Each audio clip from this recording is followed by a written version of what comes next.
अथाष्टदशोऽध्यायः। अर्जुन उवाच सन्न्यासस्य महाबाहो तत्त्वमिच्छामि वेदितुं, त्यागस्य च ऋषिकेश पृथक्केशिनिषूदन। श्रीभगवानुवाच काम्यानां कर्मणां न्यासं सन्न्यासं कवयो विदुः, सर्वकर्मफलत्यागं प्राहुस्त्यागं विचक्षणाः। त्याज्यं दोषवदित्येके कर्म प्राहुर्मनीषिणः, यज्ञदानतपः कर्म न त्याज्यमिति चापरे। निश्चयं शृणु मे तत्र त्यागे भरतसत्तमा, त्यागो हि पुरुषव्याघ्र त्रिविधः सम्प्रकीर्तितः। यज्ञदानतपः कर्म न त्याज्यं कार्यमेव तत्, यज्ञो दानं तपश्चैव पावनानि मनीषिणाम्। एतान्यपि तु कर्माणि सङ्गं त्यक्त्वा फलानि च कर्तव्यानीति मे पार्थ, निश्चितं मतमोत्तमम्। नियतस्य तु सन्न्यासः कर्मणो नोपपद्यते, मोहान्तस्य परित्यागः तामसः परिकीर्तितः। दुःखमित्येव यत्कर्म कायक्लेशभयात् त्यजेत्, स कृत्वा राजसं त्यागं नैव त्यागफलं लभेत्। कार्यमित्येव यत्कर्म नियतं क्रियतेऽर्जुन, सङ्गं त्यक्त्वा फलं चैव स त्यागः सात्विको मतः। न द्वेष्ट्य कुशलं कर्म कुशलेनानुषज्यते, त्यागी सत्त्वसमाविष्टो मेधावी छिन्नसंशयः। न हि देहभृता शक्यं त्यक्तुं कर्माण्यशेषतः, यस्तु कर्मफलत्यागी स त्यागीत्यभिधीयते। अनिष्टमिष्टं मिश्रं च त्रिविधं कर्मणः फलं, भवत्यत्यागिनां प्रेत्य न तु सन्न्यासिनां क्वचित्। पञ्चैतानि महाबाहो कारणानि निबोध मे, साङ्ख्ये कृतान्ते प्रोक्तानि सिद्धये सर्वकर्मणाम्। अधिष्ठानं तथा कर्ता करणं च पृथग्विधं, विविधाश्च पृथक् चेष्टा दैवं चैवात्र पञ्चमम्। शरीरवाङ्मनोभिर्यत् कर्म प्रारभते नरः, न्यायं वा विपरीतं वा पञ्चैते तस्य हेतवः। तत्रैवं सति कर्तारम् आत्मानं केवलं तु यः पश्यत्यकृतबुद्धित्वान् न स पश्यति दुर्मतिः।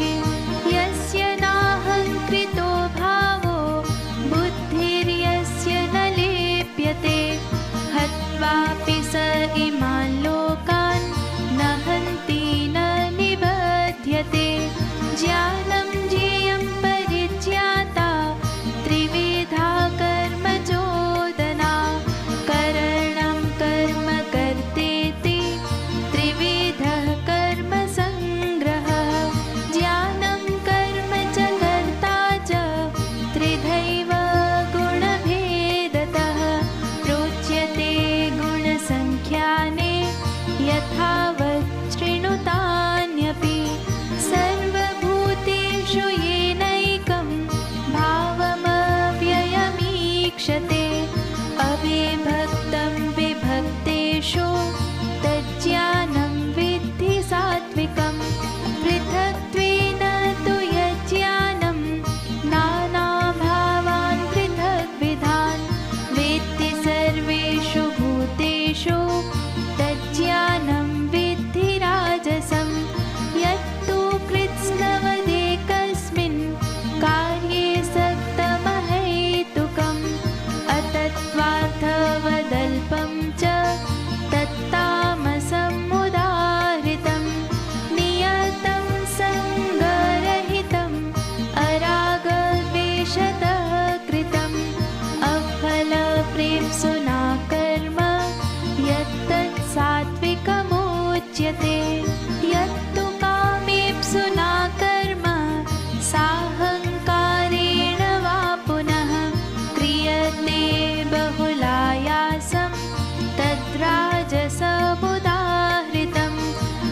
उच्यते मुक्तसङ्गो नहं वादी धृत्युत्साहसमन्वितः सिद्ध्यसिद्ध्योर्निर्विकारः कर्ता सात्विक उच्यते रागी कर्मफलप्रेप्सुर्लुब्धो हिंसात्मको शुचिः हर्षशोकान्वितः कर्ता राजसः परिकीर्तितः अयुक्तः प्राकृतः स्तब्धः शठो नैष्कृतिकोलसः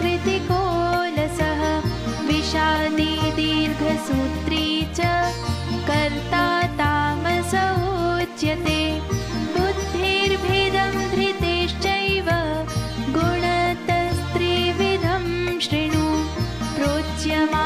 प्रोच्यमानमशेषेण पृथक्त्वेन धनञ्जय प्रवृत्तिं च निवृत्तिं च कार्याकार्ये भयाभये बन्धं मोक्षं च या वेत्ति बुद्धिः सा पार्थ सात्विकी यया धर्ममधर्मं च कार्यं चाकार्यमेव च अयथावत् प्रजानाति बुद्धिः सा पार्थ राजसी अधर्मं धर्ममेति या मन्यते तमसावृता सर्वार्थान् विपरीतांश्च बुद्धिः सा पार्थ तामसी विद्यायया धारयते मनः प्राणेन्द्रियक्रियाः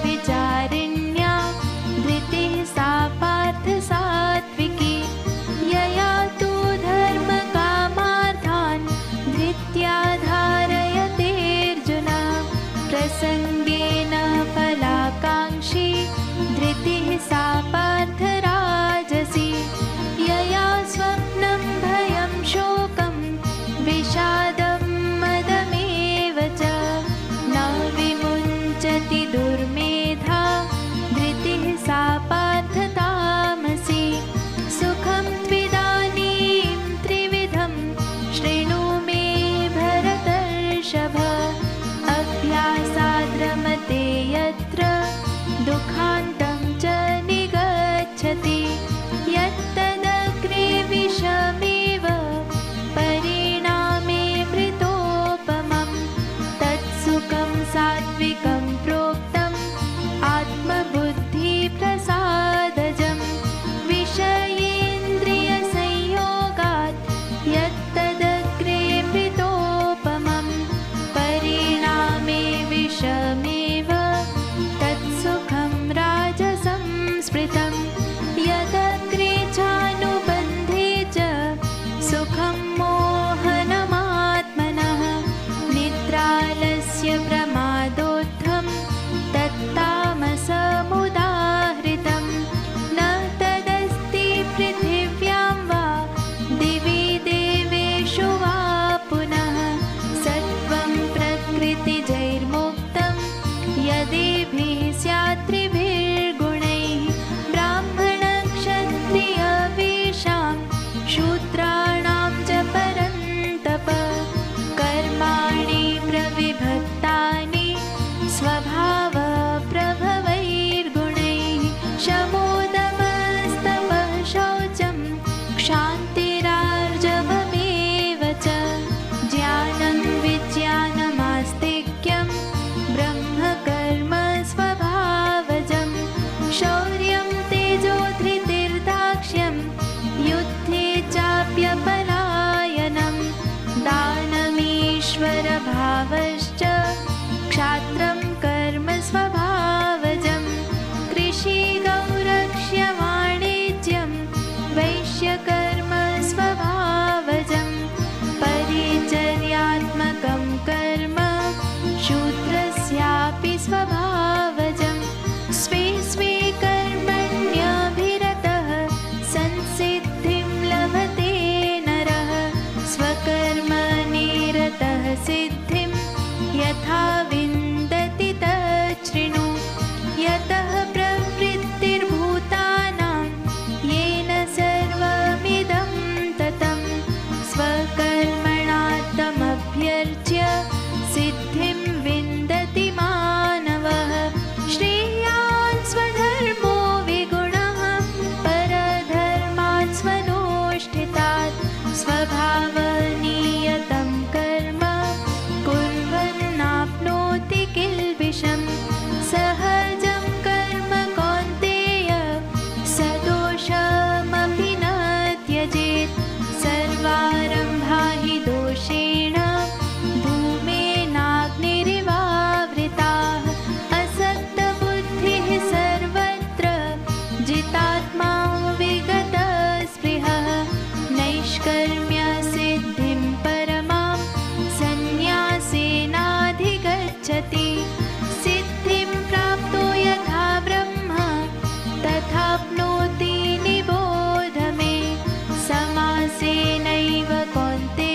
समुपाश्रितः अहङ्कारं बलं दर्पं कामं क्रोधं परिग्रहं विमुच्य निर्ममः शान्तो ब्रह्मभूयाय कल्पते ब्रह्मभूतः प्रसन्नात्मा न शोचति न काङ्क्षति समः सर्वेषु भूतेषु मद्भक्तिं लभते परां भक्त्या मामभिजानाति यावान् यश्चास्मि तत्त्वतः ततो मां तत्त्वतो ज्ञात्वा विशते तदनन्तरं सर्वकर्माण्यपि सदा कुर्वाणो मद्व्यपाश्रयः मत्प्रसादादवाप्नोति शाश्वतं पदमव्ययम्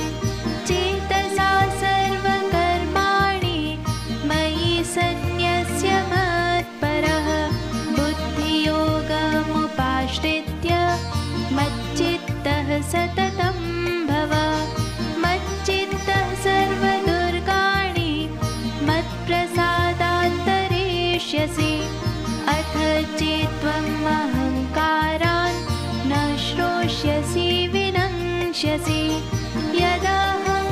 यदहङ्कारमाश्रित्य न योत्स्य इति मन्यसे मिथ्यैष व्यवसायस्ते प्रकृतिस्त्वां नियोक्ष्यति स्वभावजेन कौन्तेय निबद्धः स्वेन कर्मणा कर्तुं नेच्छसि यन्मोहात् करिष्यस्य वशोऽपि तत् ईश्वरः सर्वभूतानां हृद्देशेऽर्जुन तिष्ठति भ्रामयन् सर्वभूतानि यन्त्रारूढानि मायया तमेव शरणं गच्छ सर्वभावेन भारत तत्प्रसादात् परां शान्तिं स्थानं प्राप्स्यसि शाश्वतम् इति ते ज्ञानमाख्यातं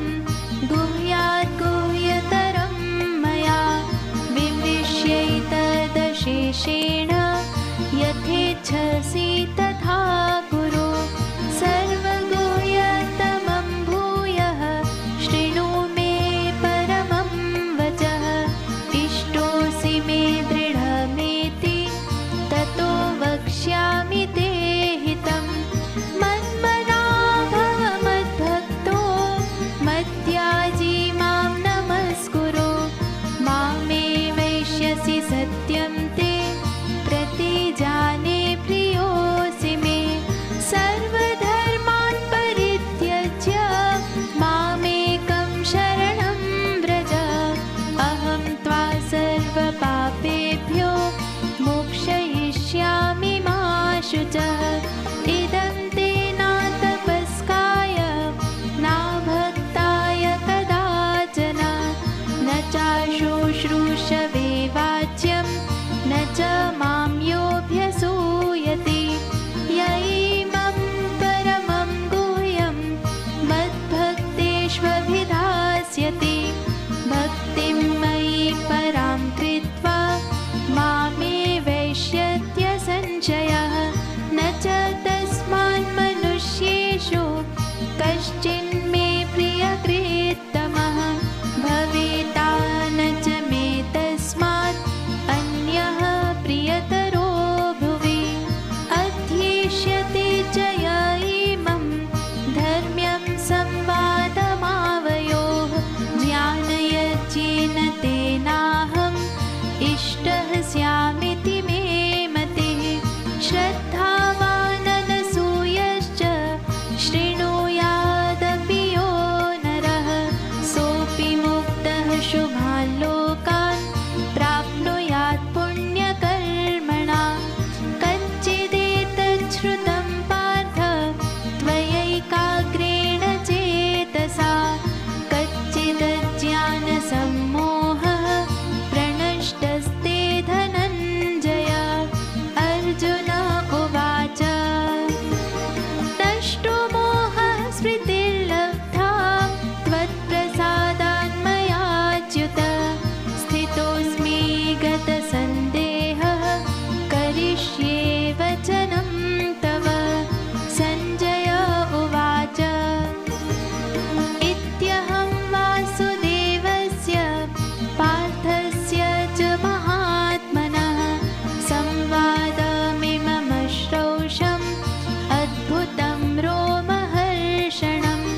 तत्र श्रीर्विजयो